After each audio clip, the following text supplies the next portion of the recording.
It seems to me that Christianity underestimates humanity.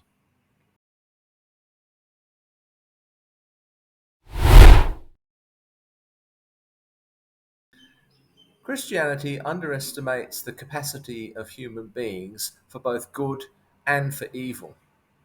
Before I proceed any further, I'd just like to say a few words about this concept of evil, because I've never felt entirely comfortable with it.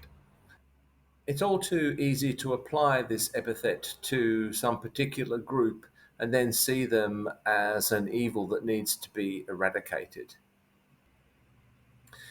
The first thing I would say about evil is that it does not apply to natural events such as an earthquake or a volcanic eruption or a plague. An evil act requires a will behind it for it to be evil. And these acts, these occurrences, have no will behind them. They're not, in fact, acts of God or even acts of nature. They are occurrences, they are happenings. Extreme weather events are a little more complicated these days because human behaviour has clearly contributed enormously to climate change, which has resulted in more of these extreme events. So, to some extent, our will is behind some of these extreme events. Now, the Zoroastrian, Judeo Christian, Islamic tradition tends to set up a dichotomy between good and evil, at least at the cosmic level.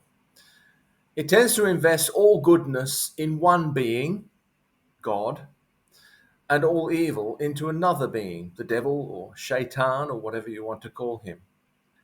Now, as we've seen before, these mythological elements become embedded in history and in the development of society.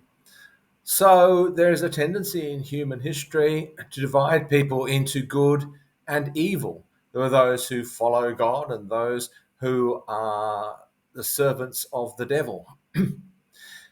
We project any evil in us onto some external body.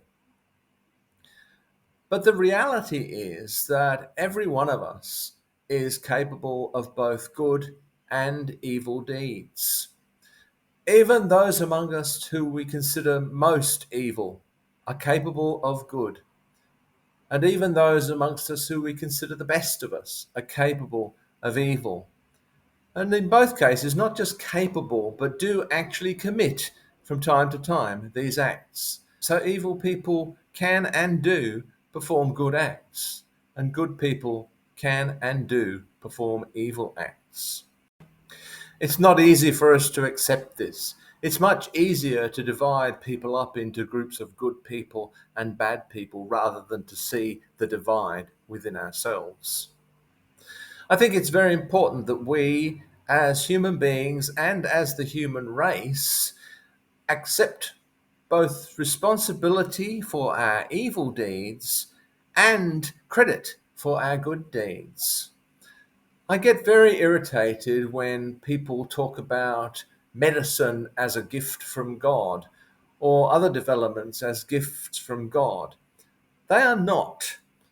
These are things that we as human beings have developed in the world. And similarly, the evil deeds that occur in the world, those that have a will behind them, are not the result of the action of some mythological being, some devil, some shaitan. They are a result of our will, of our decisions and our actions. So we need to take credit where it's due and accept responsibility where it's due. In neither case should this be passed on to some mythological being. It's time, in fact, for the human race to actually grow up. And here I'm going to quote from St. Paul, from the first letter to the Corinthians, chapter 11, verse 11. When I was a child, I spoke like a child. I thought like a child. I reasoned like a child.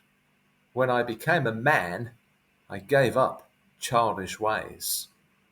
It's time that we gave up childish ways.